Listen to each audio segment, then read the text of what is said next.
So one of the things I get asked a lot is about quilting, how to quilt certain things and then how to mark it out.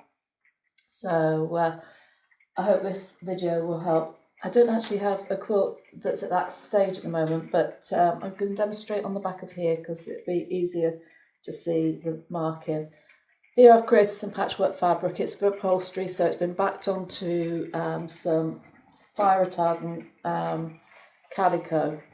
So the squares that you can see are the squares of the patchwork on the front. So if you've got a quilt made up of just squares, got lots of options. You can quilt in the ditch horizontally and vertically, so you get squares like this. But some people, when they're starting out, find it difficult to control the machine to keep in there. So what the other option is that you can stitch 1/4 of an inch to 1/2 an inch inside your seams, and that creates a nice effect on your quilt. For that you won't need to do any marking. You can just use your seams as your guide there, and stitch inside those seam lines, again going horizontally and vertically.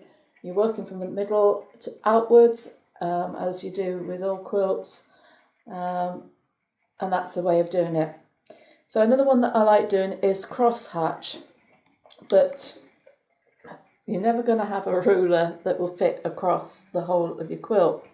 So as long as you've got a ruler that goes across your squares that you're marking from corner to corner, that's all you need. So here I've lined it up with that corner there and that corner there, just the length of my ruler, and I'm going to mark it.